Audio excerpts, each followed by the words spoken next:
आणि याचं क्रेडिट तुम्हालाच आहे. किती काय नाही म्हटलं तरी तुम्हाला क्रेडिट आहे. आणि खरं मानणारे आम्ही लोक आहोत.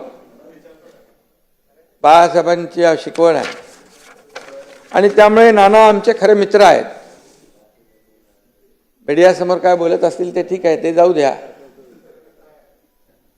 पण नाना म्हणत असले तरी त्यांचं आमचं प्रेम आहे. अरे सुरुवात कुठून झाली ते सांगायला नको.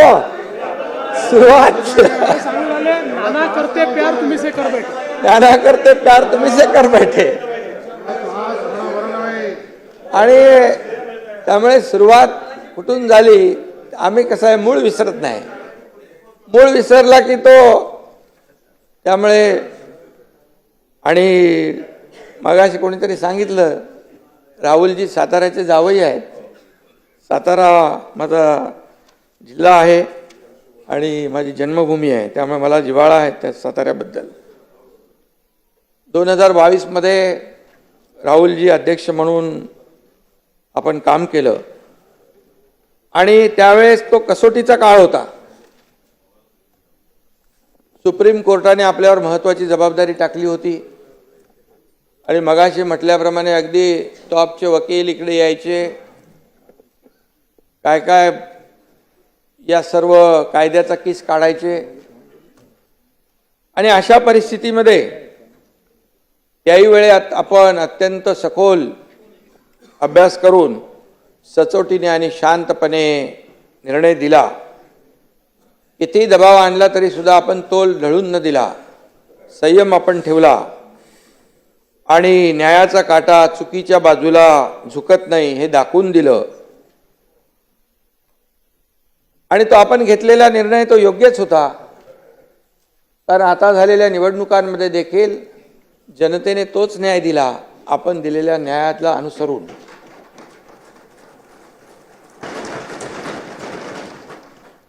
आणि हे निवडणूक निकालामध्ये स्पष्ट झालंय.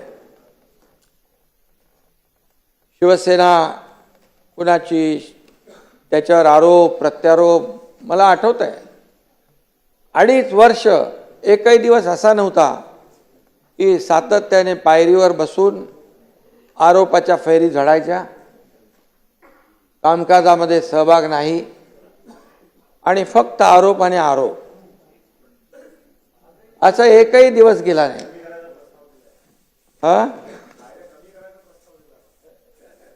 आणि म्हणून खऱ्या अर्थाने राहुलजींच्या आम्ही त्याला काही लक्ष दिलं नाही. नाना आम्ही काम करत राहिलो. मी नेहमी सांगायचो आम्ही काम करणारे लोक आहोत. आम्ही अगोदर दोघं होतो, नंतर अजितदादा आले. तिन्ही शिफ्टमध्ये 24/7 काम चालू झालं आणि काम एवढं वेगाने झालं आणि एवढे निर्णय गतिमान झाले की या निवडणुकीमध्ये जनतेने, नेहमी आम्ही सांगायचो या निवडणुकीत जनता कामाची पोचपावती देईल. मग त्या लाडक्या बहिणी असतील, लाडके भाऊ असतील, लाडके शेतकरी असतील, सर्व घटक, या प्रत्येक घटकाला न्याय देण्याचं काम अध्यक्ष महोदय आम्ही केलं.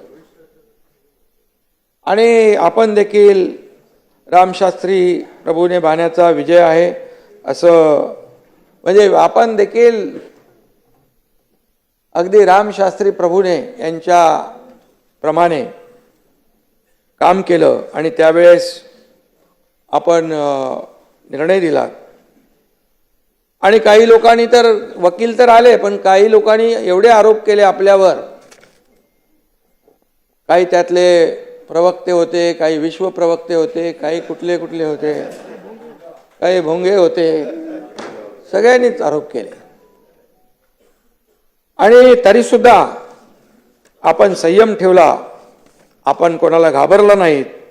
म्हणून मी एकच सांगतो, कर नहीं त्याला डर, त्याला नाही डर, कर नहीं त्याला नाही डर, उसका नाम राहुल नार्वेकर.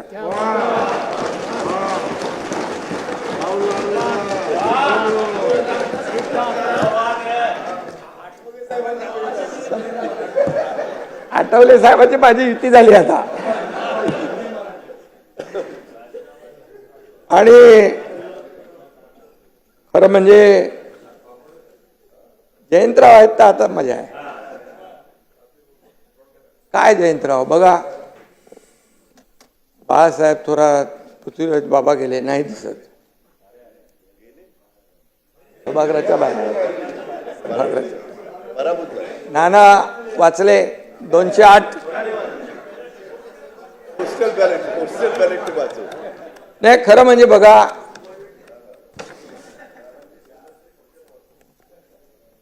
आता ईव्हीएम घोटाळा असता तर तुम्ही इथं नसताना. तुम्ही एकदा ईव्हीएम वर आरोप केले, मला शपथ घेणार नाही. अरे बाबा तुम्ही असं काय करता, तुमच्याबद्दल चांगलं बोलतोय.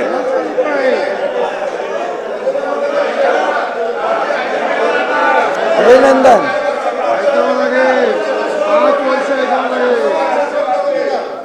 तुम्ही भाषण करताना कधी आम्ही थांबवलं का? नाना नाना कसं आहे माहिती आहे का याच्यामध्ये, नाना बघा काय आहे, तुम्ही रोज आम्हाला म्हणजे मीडियावर सांगता, लोकांची दिशाभूल होते. तुम्ही करत नाही, तुम्ही करता असं मी नाही म्हणत, परंतु रोज तुमच्या महाविकास आघाडीकडून होते की नाही. आता बघा म्हणाले काल 79 लाख मतं मिळाली शिवसेनेला, त्यांचे आले 57 आमदार, आणि काँग्रेसला मिळाली 80,000, 80 लाख, त्यांना मिळाले 16. आता मी सांगतो बघा याच्यामध्ये हा मग नंतर बोलू का? त्याच्यावर भाषण नंतर.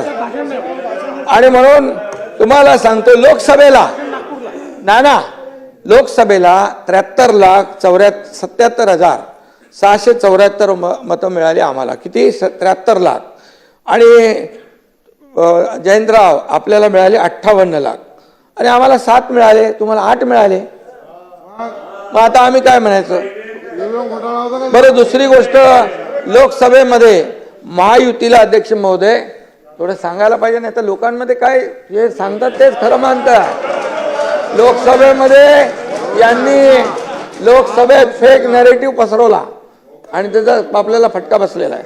आणि म्हणून 2,48,12,627 नाना लक्षात ठेवा महायुतीला मतं मिळाली, आणि महाविकास आघाडीला 2,50,00,000, म्हणजे 2,48,00,000 आणि 2,50,00,000, 2 लाखाचा फरक.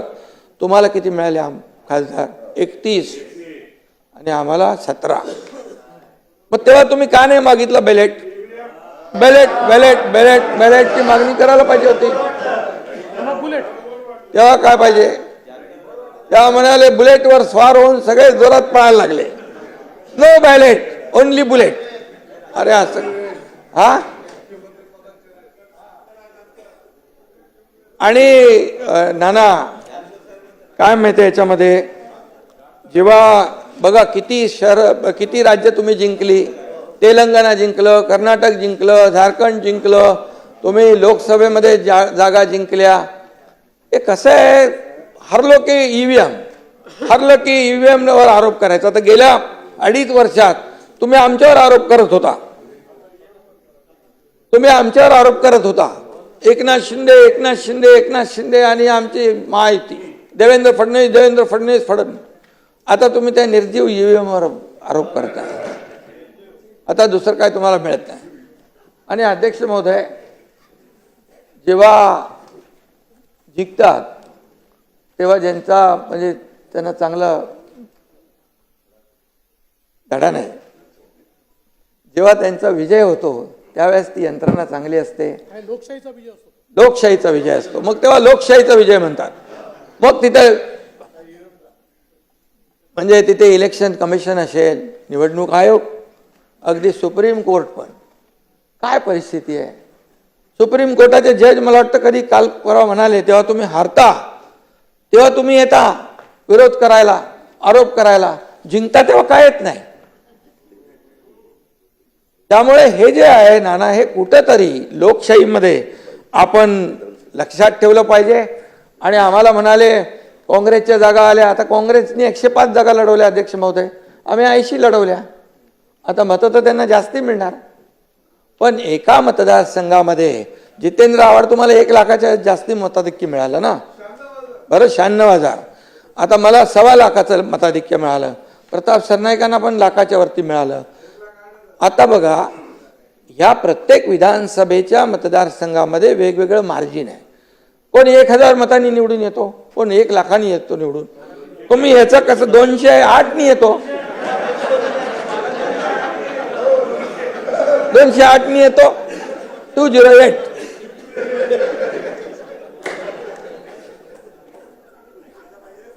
5 वर्ष आहे का? 208. नाना आमचे मित्र आहेत. नाना, मी पण बघा एकदम सरळ मनाचा आहे, तसं नाना पण आमचा दिलदार आहे आणि बोलतो पण मन मोकळा ढाकळा मनाचा आहे. आणि त्यामुळे जे आहे ते खरं आहे ते मी बोलतो. मी खोटं कधी बोलत नाही.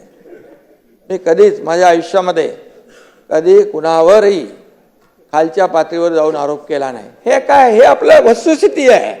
ही लोकांमध्ये गेली पाहिजे, जनतेमध्ये गेली पाहिजे की तुम्ही जे काय सांगता की याचा आता कुठं तिकडे मार्कडवाडीला तुमची सगळी गेलेली आहे. मार्कडवाडी आता मला कोणीतरी सांगितलं, मार्कडवाडीतले बाहेरचे लोक कोणी येऊ नका, मार्कडवाडीवाल्यांनी सांगितलं, आम्ही आमचं बघतो असं तिकडे कोणीतरी आता तिथले गावकऱ्यांनी सांगितलंय. तर मार्कडवाडीत जाऊ नका, नाही तर उगाच तिकडे ते कार्यक्रम होईल. आणि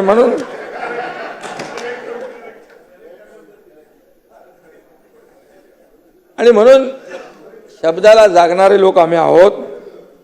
आता अध्यक्ष महोदय, राजकीय पक्षांच्या सोबत आपल्याला अनेक लोकांच्या सोबत काम करायचा अनुभव आहे.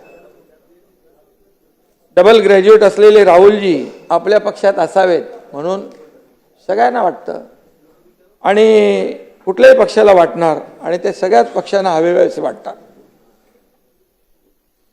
पण आता पक्षीय राजकारण मागे टाकून न्यायासनावर आपण पोचलेला आहात. ही मानाची खुर्ची आहे आणि तुमच्या विद्वत्तेमुळे आणि निस्पृह वागण्यामुळे मला तेव्हा केस चालली होती तेव्हा टेन्शन यायचं. ते बोले काय होणार, पण आपण मेरिटमध्येच होतो. लोकशाहीमध्ये बहुमताला महत्त्व असतं. मी नेहमी सांगायचो मेरिटवर निकाल लागेल आणि आम्हाला त्याचं भय नाही. आणि म्हणून लोकशाहीमध्ये मेरिटवर आपण निकाल दिला. सुप्रीम कोर्टाने आपल्यावर जबाबदारी दिल्यानंतर आणि आपण खऱ्या अर्थाने तो निकाल दिला. मगाशी मी म्हटलो त्याच्याबद्दल. तो निकाल जनतेच्या मनातला निकाल होता आणि जनतेच्या दरबारात आम्ही गेलो, तिकडे देखील आम्हाला न्याय मिळाला. आता काही लोक म्हणतात काय दिशा आहे का, हेतू आहे का. आता जनतेने दशा दुर्दशा केल्यानंतर आता दिशा पाहून काय फायदा. जनतेने दशा दुर्दशा केली, आता दिशा पाहून काय फायदा. ही वेळ तुम्हाला नाही ना, तुम्हाला नाही, जे काही तुमच्यातले मित्रपक्ष आहेत. आता मला वाटतं काही लोकांनी बहिष्कार टाकलेला दिसतो इकडे.